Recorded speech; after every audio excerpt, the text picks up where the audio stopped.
Donc c'est toujours Cyprien pour htcub.com. Je vais vous montrer l'appareil photo du Incredible S, qui est une lentille 8 millions de pixels avec un double flash LED. Donc voilà l'interface. Au passage, je vous montre que les boutons physiques n'ont pas pivoté. C'est la seule appli pour l'instant, l'appareil photo, c'est la seule appli avec laquelle les boutons physiques ne pivotent pas. Je trouve ça un peu bizarre. Donc j'ai le choix de lancer le caméscope pour filmer ou l'appareil photo, le flash forcé automatique ou désactivé, la baguette magique qui m'ouvre ce menu d'effets pour appliquer les effets tout de suite avant la prise de la photo, mais on peut aussi retoucher une fois la photo prise dans la galerie, dans l'album. Donc une multitude d'effets, pas trop mal, assez sympa. Le zoom, la barre de zoom sur le côté, plutôt bien de ne pas être obligé de passer par un bouton qui nous ouvre la barre de zoom, comme sur Sense 1.5. Et puis au-dessous de la baguette magique, on a accès à la galerie directement. Donc on voit là au passage que les boutons pivotaient, donc ils pivotent dans la galerie mais pas dans l'appareil photo. Je ne sais pas pourquoi.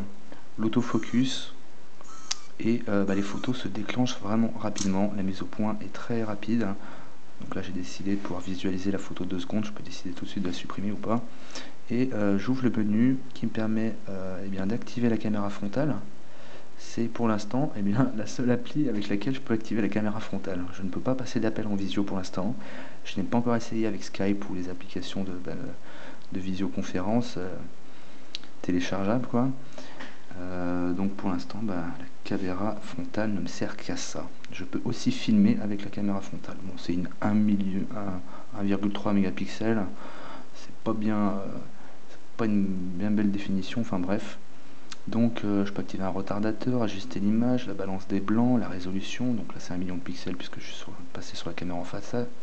Donc tiens, je le permute, je repasse à la caméra arrière. Donc la balance des blancs, la résolution. Pour la résolution, le choix. Confirmer après la capture. Écran large, géomarquer les photos, mise au point automatique, détection des visages, son du déclencheur et la grille est réinitialisée par défaut.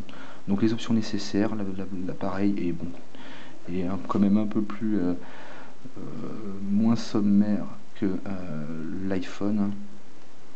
Voilà, j'insiste vraiment sur la mise au point qui est rapide, l'autofocus se fait bien, la capture d'écran est beaucoup plus rapide que sur le HTC Desir.